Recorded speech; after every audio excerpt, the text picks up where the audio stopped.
Buongiorno. Hi everybody.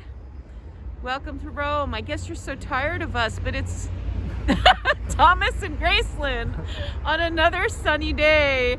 And Thomas, where are we going to take these folks today? Well, we're starting here at the edge of the Circus Maximus, looking out over the ruins of the imperial palaces. We're going to be going up the hill behind us, though, the Aventine Hill. And as I know, most of the time when we bring you around, well, sometimes virtually, but also physically here, we spend so much time on the Palatine Hill, and I'm just going to swing that around because you get such a very beautiful viewpoint from here of the imperial residence. But this is the other side of the valley, and in between the valley, by the way, you can see the cars and even the bus all the way down to the end. This is the valley that literally is the Circus Maximus, and we're just standing by a kind of neat monument. And let's see, there we go. Hey Thomas, who are you in front of? There's Mazzini. He's one of the architects of Italian unification about a century and a half ago. Like well, the United States has its founding fathers, Italy does too. Just a little more recent.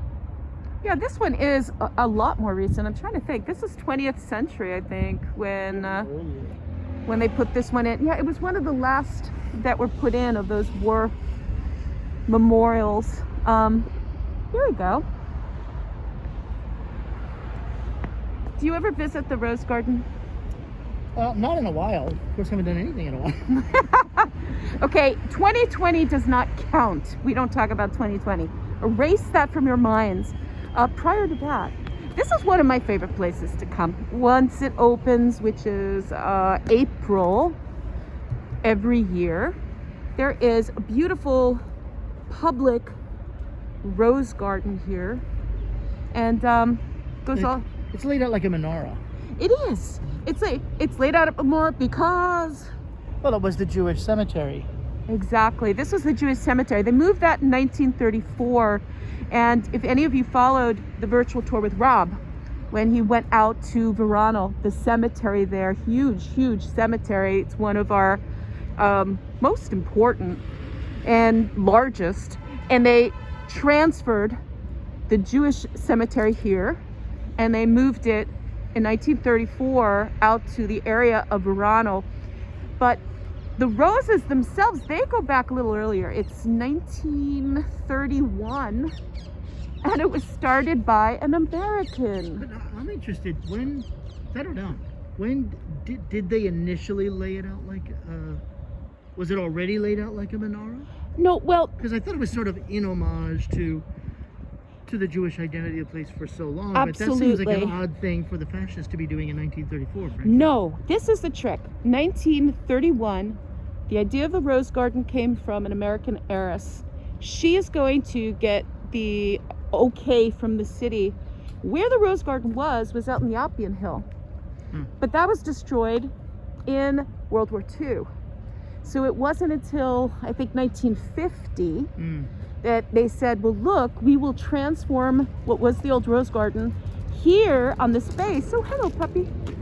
Here on the open space that was the cemetery, because basically they had to move it, I think, also putting in the new roads and new town planning. And at the time, I don't think, it was on the top of the minds of the fascists what they wanted to move. They moved. So when they put it here, it's the architects post-war.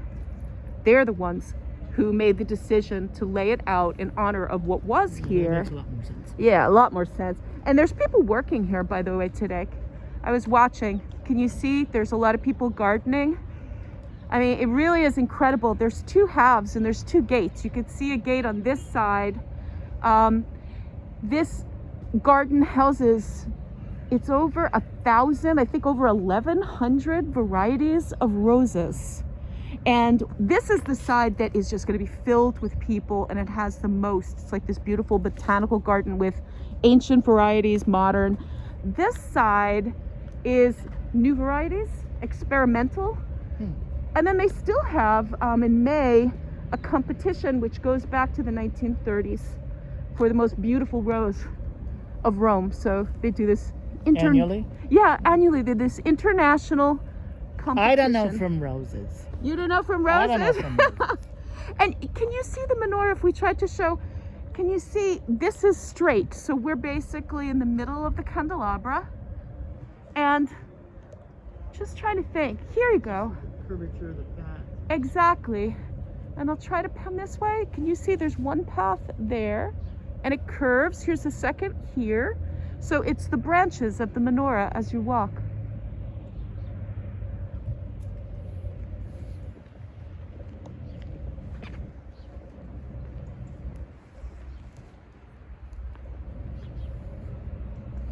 We've just had so much gray, rainy weather lately, just interspersed occasionally with days like this. Thank sweet Jesus. Oh, no, it's true. I was ready to build an ark last week. So it's beautiful to get out. And this is one of the most beautiful hills to take a walk on, honestly. Now, there's two parts of the hill. I like the other side. The Piccolo Aventino? Yeah, Piccolo Aventino.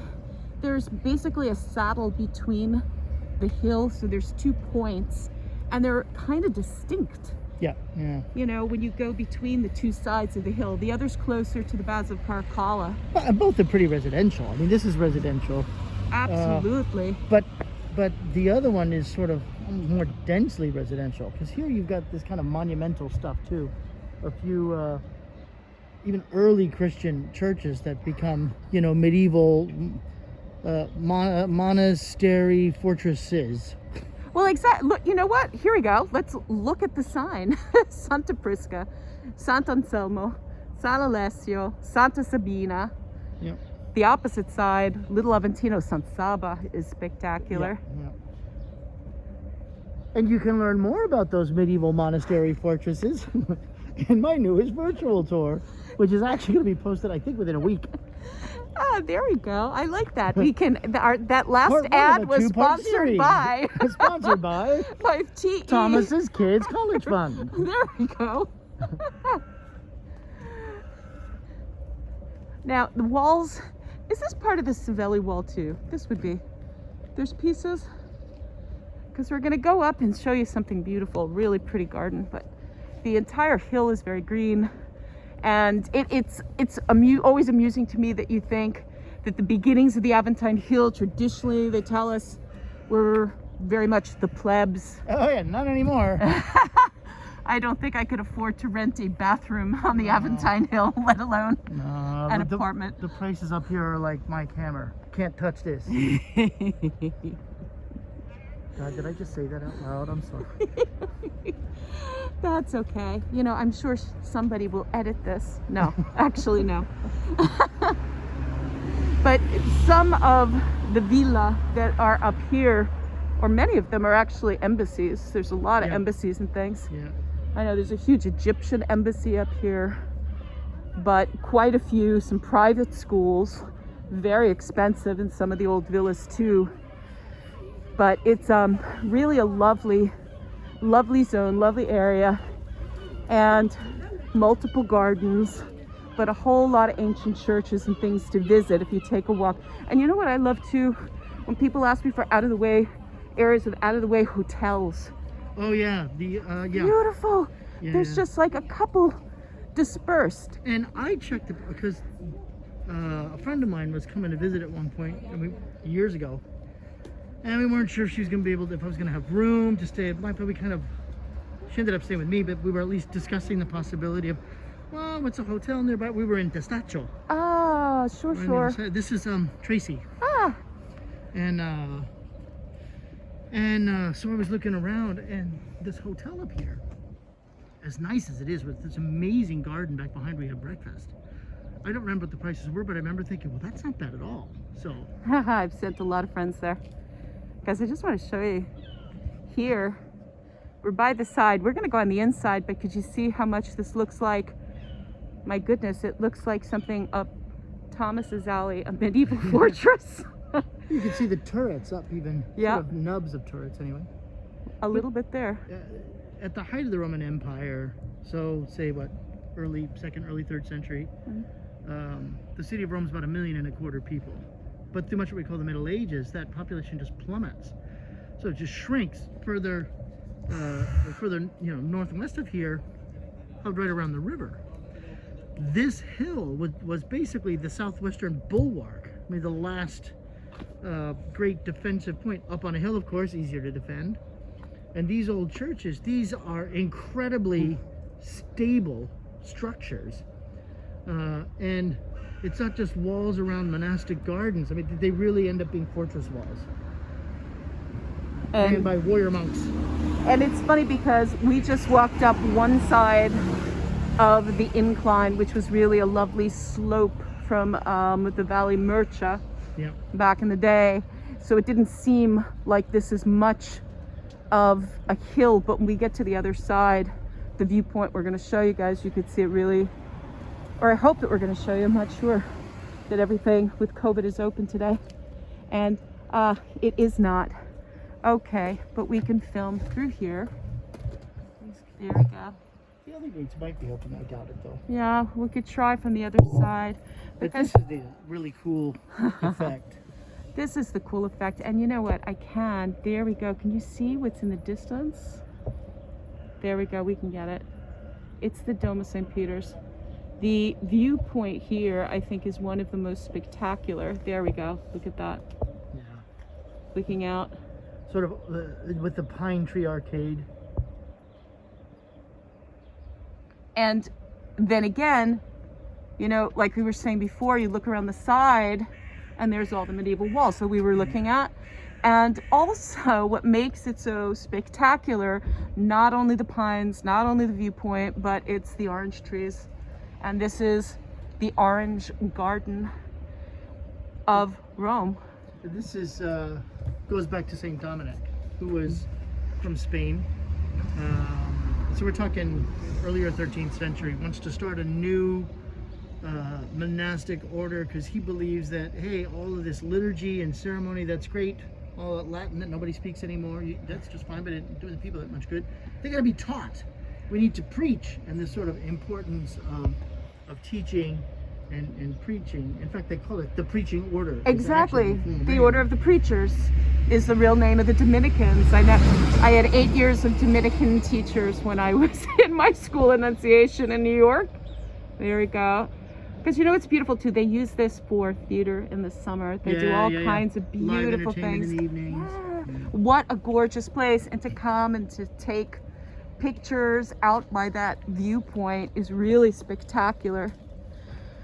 Well, when Dominic is allowed to form his new order, he's given this church as sort of the home base. But he's afraid of missing those fabulous Valencia oranges, so brings a sapling with him. And legend has it anyway that the descendant of the descendant of the descendant of the descendant of that tree. There's one tree, in fact, in the chiostro and we can take a look at that too, because they have the little peak hole. Exactly. And then out of that, all of these orange trees in here are from basically cuttings. So that's the idea. It's this sort of direct line of descendants from the sapling that St. Dominic brought over. And something else, you remember St. Catherine of Siena, they said that she would come to the orange grove, and because these oranges, by the way, guys, these are the ones that you cannot in fact eat. Here, I just want to get a view. We're going to look at this beautiful structure in just a second. But she would use these oranges because you can only make marmalade from them. But she started making candied oranges and orange rind, and said that she also was giving that to the Pope. And this is what, Sixtus IV, I believe, and it was Western Schism. So she was candying the oranges from the top of the hill. Telling the Pope, come back to Rome. Please, come back to Rome. We need you. Enough of this. It was bad enough. This is one of those great early Christian churches, Paleo-Christian churches in Rome. So many of them have been redone, knocked down, rebuilt over and over through the centuries. In this case, added on to, but the structure itself is effectively the original early 5th century structure. And look at this. I just want to show you, pan the side of this. Now, we don't know if it will be open for the inside, but we're going to still do our best to show it to you. But I want to show you, let's see, the windows from the outside. I love this. And that's called the clerestory. So you've got a high central nave or aisle, and then a lateral nave or side aisle on each side, but that are lower. So basically, from the level of the top of the side aisles, you begin the clerestory, that higher central aisle, and that's how all the light gets in. Exactly, and it's that I'm trying to remember the name of the stone. The name of the stone, because it's not glass, guys. You could see it kind of glistens, but it allows light in. It's really spectacular. It's a kind of mica. It's a kind of mica. It has a specific, begins with an S, and I forget the name of it. And guys, here's the other entrance to the garden. So you can come from this side by the monastery, but it's such a serene, and I would say for those of you who are making those, you know, lists of things that you saw that you want to come back and visit, That are away from the maddening crowd. oh, definitely, this is one to put in. I love the fountain too.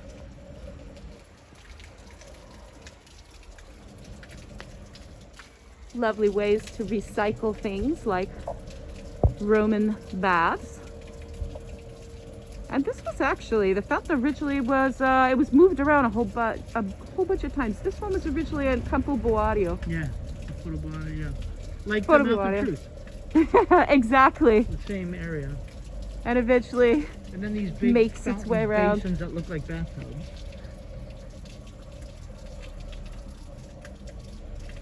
You dig these up from all the baths of Caracalla. The closest absolutely. one. Well, but there were baths up here too. There were two bath complexes. Surene. What was the other one? Decianus built it. No, Decene. Decene, Surene. Surene. One was a friend of Trajan's. That's like stuff you remember from the tour guide test. Yes, I it just is. Erased from my memory banks. You're like, what is the name of the two bath complexes on top of the Aventine Hill? Or, what is the name? Here, I'll give you another one from tour guide tests back in the day. What is the name of the temple? Am I gonna need liquor? of the temple, possibly under Santa Sabina? Oh, the door's open, Thomas. The door's Giunone. open. Giunone. That's Juno. right, Juno Regina, which is in where the fact, columns come from. That's right. And a lot of these early churches, you had a lot of mixed, matched columns. So elements taken from different structures and then just reused, re-outfitted. Here, though, all of the columns are matching. They're all just basically deconstructed the Temple of Juno to build something new. Which is, I mean, honestly, that's the coolest part. But one of the reasons, how many reasons do we have for loving Santa Sabina? Oh, lots. We have lots, but you're going to see in a second one of them, because there's a word that we love to kid about in Italian, which we don't know if it, Ripristinare. which we don't know if it really exists in English. But Repristinate. okay, we're going to make that. It's repristinate, and that means I don't think that actually exists, but it doesn't exist. It made to make pristine again. right, to How does basically that? bring something back to its earliest surviving architectonic form. So stripping away everything subsequent that had been added.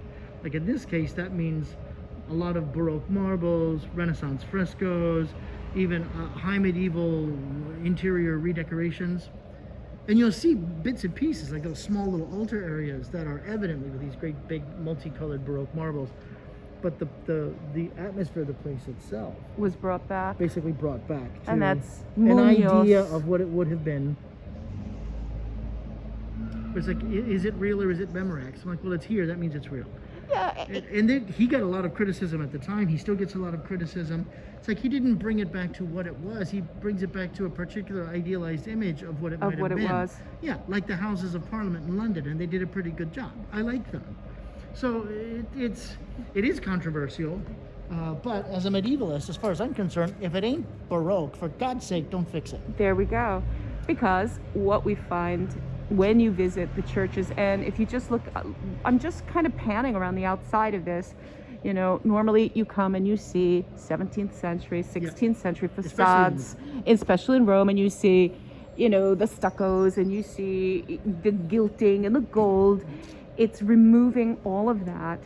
And guys, now we're going to enter a church which was built by Peter of Illyria between 422 432.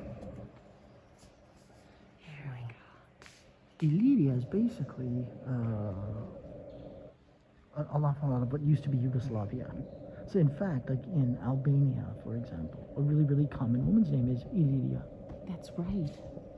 Actually, I've met Illyrias here. And we have to go show you. I'm panning in on the inscription. And that is one of the only mosaics that still exist. From that long ago, which... And completely intact. We should talk about 420s, basically. Yep. It's a credit plaque. Isn't that incredible? It is. It's incredible. There we go. And you could see the two images, women on the side, which they argue because they could be either, what is it, the church, oh yeah, because the Hebrew church, right? Things say underneath is basically the ecclesia of the circumcised. Of the circumcised. So that would be the Jews. The Jews, right. And then there of we the go. Gentiles. Of the Gentiles. But some people Kind of also say allegorical. that it's also allegorical in another sense, because who was Sabina? Right. Sabina was a Roman matron. She converted to Christianity. It was by her slave, Serafia, who was stoned to death for the faith, and Sabina was also put to death for the faith. So they say it's also possibly that Sort of reference to the representation. martyrs. I generally go, if I'm not sure, just like on every test I took in high school, no, if I'm not sure, to all the above. That's it. I think it represents both. Now, the only thing they left from the 16th century is a fresco. Yeah, let's just not look at that. Let's not. It's not particularly Thomas, good. that's nice. Not because it's 16th century. I just find it kind of cheesy. But the reason that they left it is they think that this was copying what was left of the mosaic. So that's the only reason why Munoz, art historian, and you know what's amazing too? Because you can see some fresco. Yes. Just, you know, because of all of that 16th century fresco over here too, behind even. Let's see.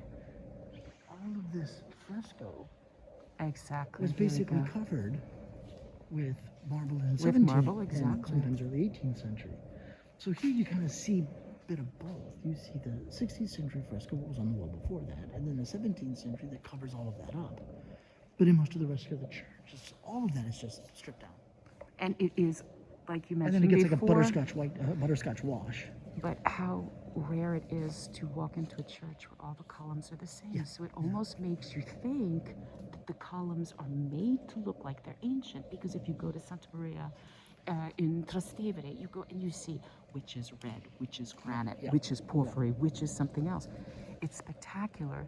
But they had so many temples to work with here, especially of Juno. The temple to Juno was underneath. And then you see, sort of in the spaces between each arch, between each column, you see, like right on top of each column, you see the red and the green, the Right. porphyry and the serpentine. All of that is Original. Original to the early 5th century. So it gives you an idea, and not the arched ceilings. Usually you have sort of vaulted ceilings with the beams, rafters exposed.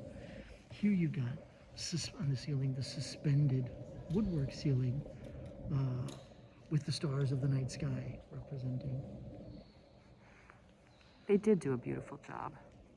In my opinion, this is one of my favorites. I know, I do too.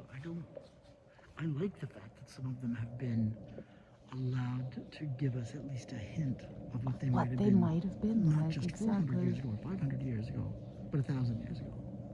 Or, in this case, even earlier. And here, the Schola Cantorum in the 16th century restorations, but it was restored again. It was restored, Domenico Fontana, but then it was restored again by Borromini. Yeah. Actually did some work here. But these were removed because, because it's like you have to think in terms of your own house. Don't you redecorate? You're But like, oh, that's so thankfully they didn't throw 70s, and then them it comes away. back. Yeah, here they didn't throw these pieces away. And But these are they brought them Carolingian, I think. back. Like Exactly. 9th century. It's amazing that they had the pieces to put back together.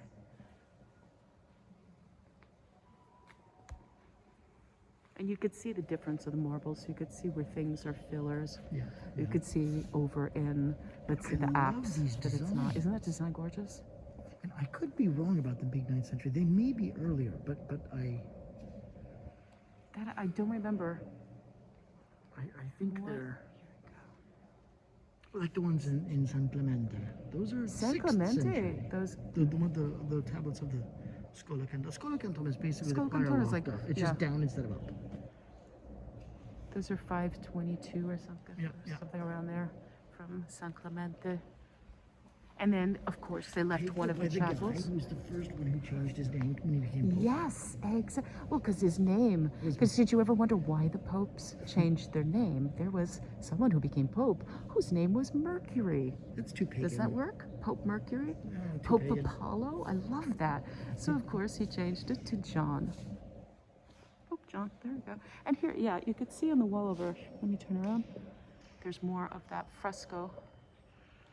Then here you see an entire 17th century chapel. That's Right.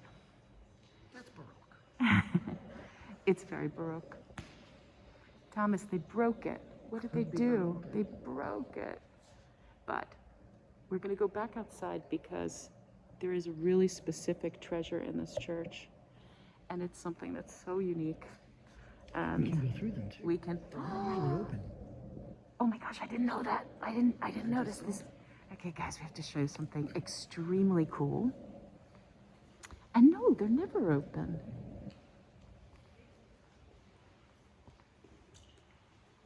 There's our beautiful Roman brickwork.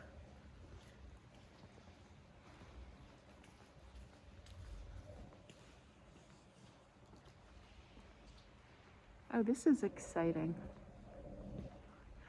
Because the doors that you see here, why are they so unusual? Why are we making a fuss about being able to walk through these doors? Because these are original doors from 1600 years old. 1600 years old. They're from the 5th Cyprus, right? century. They are Cyprus. And there was originally 18 panels, we'll show you from the other side, all pertaining to Old Testament, New Testament, including, and we have to see if we can get a really good shot. We'll go on the other side, including the earliest represented images. Oh, you could see us. Look, earliest represented images of the crucifixion. With like the Jesus and the two thieves. Yes. There you go. There's actually enough light on it too. Yeah, there is. Let's see. 'Cause my skills are not so You great see at this scenes from thing. the Old Testament, the New Testament, Look at that. the Passion. Like, just up here, there's Peter denying Christ for the 3rd time before the cock crows. Oh, there we go. Here, let me. The Okay. small one. This one, right? There we go. There's the cock. Yeah. And crucifixion is the upper left. Right. That's really up there. I'm going to back up for that one so I can get a better Oh, image. you know about this one? The one right here. Here we yeah, go. Hold on. this Let's one flip this right back. Okay. So Point this to is- it, and I'll make it larger, Thomas. There we go, so they can That's see it. showing, Moses crossing the Red Sea. Well, first he's down at the court of Pharaoh, where, his rod Right. turns into snakes. And then children of Israel crossing the Red Sea, and Pharaoh, the guy sort of right in the middle of that scene, on a chariot pulled by horses, that's supposed to be Pharaoh, drowning in the sea as the Red Sea comes to cover them over. These are restored in the late 18 teens. This is only a couple of years after Napoleon has been defeated at Waterloo, and the whole Napoleonic regime that's basically been running Italy for the previous decade and a half, they're out. And the guy restoring this apparently was not a great fan of Napoleon. He restores the face, because apparently it was very badly damaged, restores the face of Pharaoh, giving it basically the face of Napoleon, drowning in the Red Sea. We tend to hear that whether you're visiting Venice, whether you're visiting Rome.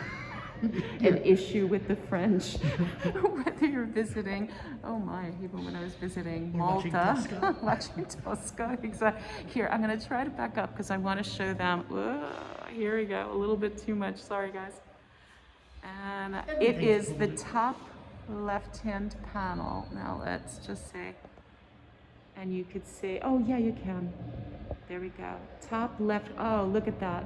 That's perfect. Earliest known image anywhere Of in the the world crucifixion. of the crucifixion of Jesus flanked by the two thieves. Carved in Cyprus. I mean, 1600-year-old wooden doors. We Yeah, got that doesn't lots of happen. bronze doors. That's a different story. Wooden doors is another story. And look, by the way, you can see all the marble around the edges. This is all marble of spoil. Okay, so hold on, we'll back up. Recycle, recycle, recycle. Rome was always eco-friendly. And let's see, here we go. The little peek, we can peek through the hole. And let's see, here we go. Because I want to show you where that orange tree, so you're looking to where, and you know, so many famous people were here. Even, see where the orange trees are out there? This one that I'm showing you? That's supposed to be, they said, the descendant from Saint Dominic. And that's the cloisters of the monastery. Still Right. active. And even Thomas Aquinas lived here. He was very important in the school. You know, and that was a different concept because it was the first time that they were doing not just teaching the friars theology that they need to know, just what you need to know. They went and it was philosophy, That's right. and it was And science, and it was law, and there were so many other things.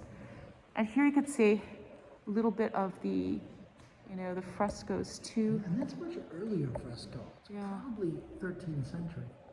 And you could see the Madonna with the Christ child. And the boys with the nimbi. That's right. There we go. I'll try to make that larger. Okay.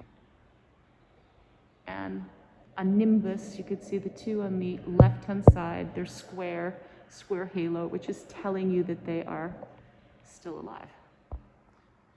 There you go. Look at I love these marble columns, the fluted. The twisted fluted columns of peacock marble from Turkey. That's what it is. And here it's a nice one because sometimes it's just black. Here it looks very purple if it was polished a little bit better. Oh, I'm so excited we could bring them inside. I'm so excited that there's a plank that you can see. That the thing is, Let's see, yeah, one last view. Here we go, guys, one last view on the inside. Isn't that pretty? Oh. it's not usually, even in a normal busy year, not here. I mean, it's usually not much more crowded than this. The garden's open, it's but always people in the quiet. garden are mostly people who live here anyway. That's right, which is fun because there's always teenagers who are getting all romantic on the benches under the orange trees. I wouldn't call it romantic. Aw, be nice. That's because you have Having a daughter. snog.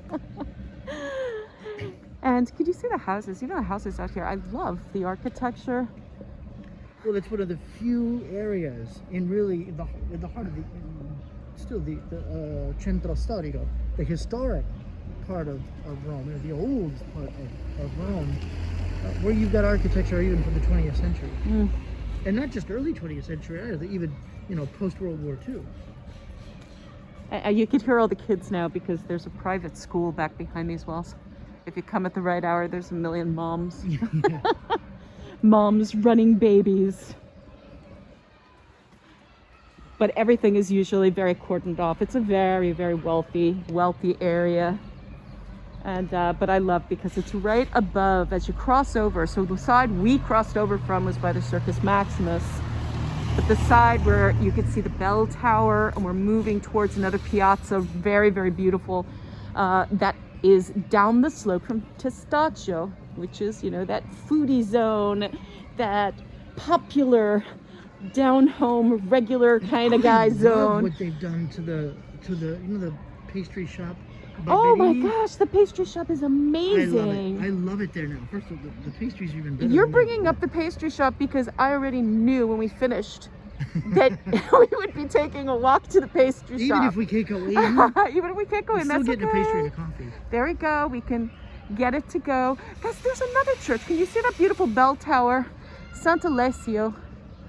And The facade's more recent. exactly, if you would not know, like anything else in Rome, that it's 8th century, this one. Now, Sant'Anselmo, I love his story when we go to San Clemente and we take people under the church. Yeah. And there's the frescoes with the story of Sant'Anselmo. That bell tower, so many bell towers are added like this in a style so typical of Rome and its surroundings. This one lacks the sort of quintessentially Roman in its surroundings terracotta tiles. Those They're tiles, sort the of discs. multicolored discs. And sometimes they recycle even old, I've seen like old discs of porphyry. Yeah. But yeah, you're right, ceramics, terracotta. But these bell towers, so they start going up like this with Pasquale II, Pascal II, who becomes Pope in 1099. And it's He's the bell tower, He's the bell tower guy and the portico guy. He puts up a lot of great porticos. He's the guy who redoes Oh, with the boat in front. Quattro Santi Quattro Colorati. Santi, He's exactly. the one who does the new St. Clement's, the one that's at ground level now. And of course, inevitably, politics is mixed up in all of that too. It's a time when the city of Rome is basically fought over, but first of all by the Holy Roman Emperors. The Holy Roman Empire, which was neither holy nor Roman or really an empire, but that's a separate tour. And the popes, of course, but also the noble families of Rome and an increasingly self-aware civic consciousness of the people of Rome. So it's a constant power struggle. Well, it's a time when basically the ancient walled city of Rome is broken up into a series of mini walled cities run by these old baronial families, like so much mafia turf. And they've got their watchtowers. There are still more than a dozen of them around town, but there were 150. Remember, there's that famous map, which I love. It's from the 1400s, and it's a see map of Rome, and you all can those see towers. why at the time they said, oh, Rome was a city of towers. And you come today, those towers are were they? knocked down. So you say, But- where are they? Where are they? And you look at that old map and you say, my goodness, there were medieval towers All over. everywhere. The Pope answers that by building bell towers. And there are lots of those, of course, but not nearly as many as there used to be, because there were about 100 of them. And if you look Built over almost here, all in the 12th century. I'm going to try to make this bigger. Not that one. This, exactly, not that one, because we will be passing or getting up a little bit closer to the Church of Sant'Anselmo and Anselm, I guess. And it's designed to look exactly like the bell towers that Thomas is talking about, the ones that are from Archbishop of Canterbury. exactly Archbishop of Canterbury. This becomes an incredibly important school. It still is. And it's a huge monastery, but it's beautiful. Benedictine Training Center. Benedictine basically. Training Center. Is it a proper seminary? I think so. It is, because its status has been changed through times of all these different popes. But I love the fact that they built it, and it blends so beautifully, because What is it, early 20th century? this isn't is early 20th century, and any place from the Tiber River, when they do the photography of the Aventine Hill, it dominates because it's right on the edge, which is practically a cliff. Now, guys, we just got to a piazza that is very we would host little particular. parties on top of the roof in Testaccio. Oh, that's right. You could You always could see see- the parties on the you're looking roof. right into I the remember building. those days. Spying on the seminarians in their cubicles. But they do have a great shop up there. You could buy all that good Benedictine stuff, all kinds of liquors and chocolate and marmalade And Trappist beer. oh, that's right, and the Trappist beer. Guys, they're doing a restoration here on Piranesi's work, and it's a beautiful piazza. And you might know who Piranesi is without realizing it, because many times you see those old etchings and you say, oh, look, this is what Rome looked like. This is before they did all the excavations, in the Roman Forum and these different areas. So we know him mostly for this, but this is his only architectural work That I know. in Rome, including a church that is behind here. And guys, I'm not sure. I just want to show you the coat of arms above the door and see. There we go. If you guys can figure this out, can you see that star, that 8-pointed star, which has to do, it has a few different meanings, because when I was in the country that this is about, and guys, this is the Order of the Knights of Malta. These are, the 8-pointed star has to do with, they say, the 8 Beatitudes of Christ, but then also the order, which actually began merchants from Amalfi, from the Republic of Amalfi, and this is in, I think, the 11th century is when they set up the first hospital over in Jerusalem. So this is for the pilgrims, this is for the Crusades, this is their purpose. And it was spread up as they kind of grow, and they say the points have to do with the Italians, the French, the Spanish, the Dutch, the English, the Germans, exactly, all of that nobility that became those knights. Stuff under the testicles. But this is the boundary of the priory, and they very much still exist. And guys, what is behind this door is another country. Okay, so we're in Italy. That is extraterritorial. That's another country. It's a weird, it's the Sovereign Military Order of the Knights of Malta, but there's an even longer name because it's Malta. Oh, the full goes all the way. It goes to the Solemn Knights of, or the Knights of St. right, John, Jerusalem, or the Knights of Malta. It's all the same people. Yes, the Knights of Jerusalem, Rhodes, Malta, and there we go. So Malta is the one we're the most familiar with. And but Vatican City is, well, that's the last place they were, where the church kicked them out. They got nowhere to go. Where do they come? Rome. They come to Rome, of course. The Vatican City is the world's smallest country. What is it, about half a mile square? Yeah. This is a sovereign military order. It's basically a country with no territory. They don't have a. They sort of own property by grace of His Holiness. That's kind of the idea. But something interesting. Do you know that they are, in fact, part of the United Nations?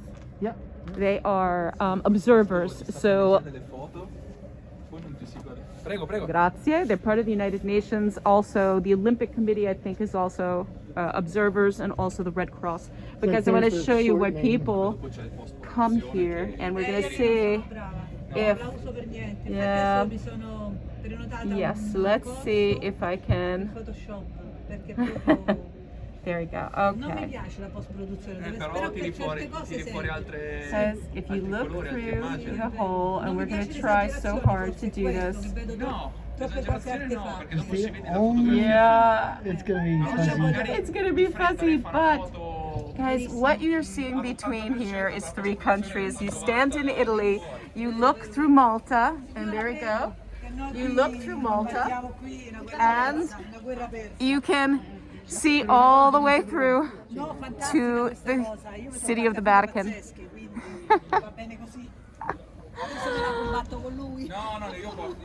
Everyone's doing their best, it seems, to get some great photographs. Sorry guys, doing a filming, we couldn't get the best, but that's okay. With a photo you can kind of manage if you got a decent camera, or you can focus if you have a camera. And it's cool because you look through, and the gardens that are back there, this happened purely by accident, that the keyhole lines up.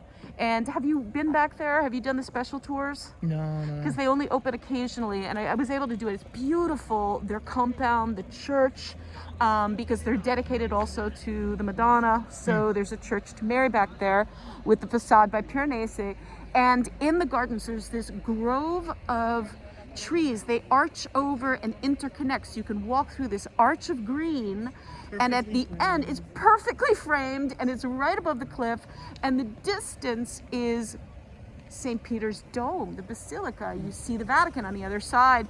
And in looking through the keyhole, it gives you an optical illusion.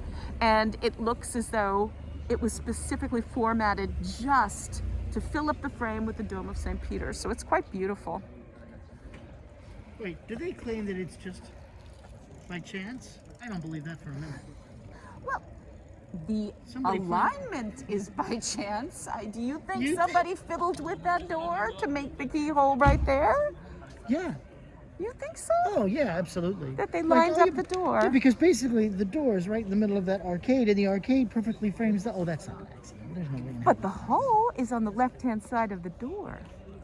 Yeah, but I mean, when you're talking about that kind of distance, whether you're a few inches this way or a few inches that way, you're basically right. Those doors are in the middle of the.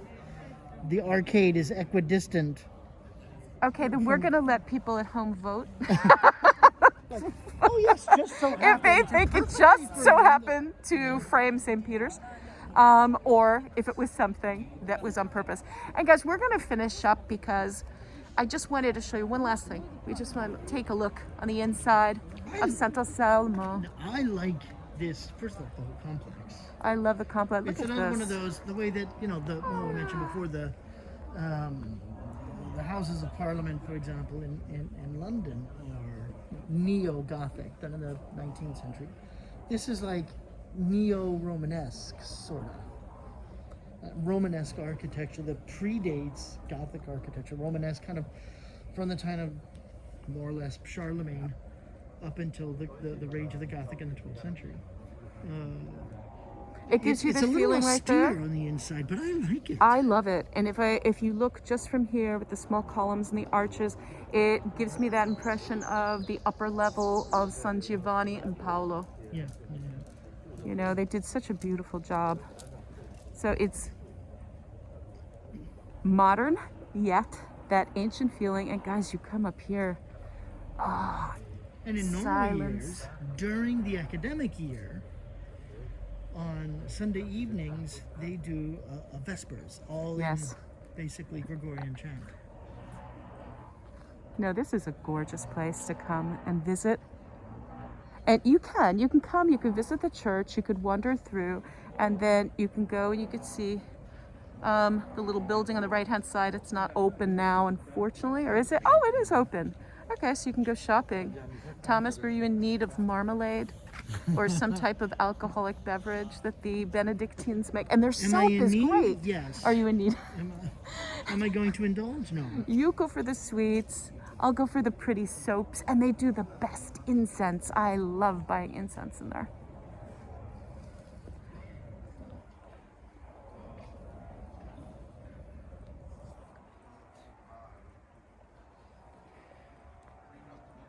The first time I was here for the Vesper, it's like I lived in New Haven just before I moved to Rome, and sort of the same thing there. The church I was going to, Christ Church, New Haven.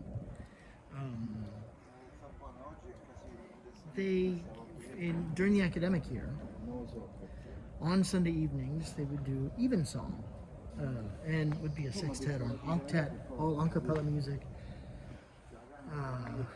Basically late medieval, early modern stuff.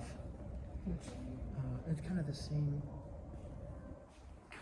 feeling, and it's people just kind of walk in hushed tones, and then you just sit for half an hour, and this music wraps around you and lifts your insides up out of your outsides. Float around the stratosphere for a while. But I was surprised. Did you see there are a whole group of students there? There's actually a lot of Were they a lot of students or it. were they paying attention? Yeah, they were all because they're all dressed in black. It's a giveaway. They were all dressed in black. And here you go. Can you see their gardens? Isn't that incredible? And over here, you see. You can see the bell tower of Sant'Alessio and Bonifacio. That's right. The cypress trees.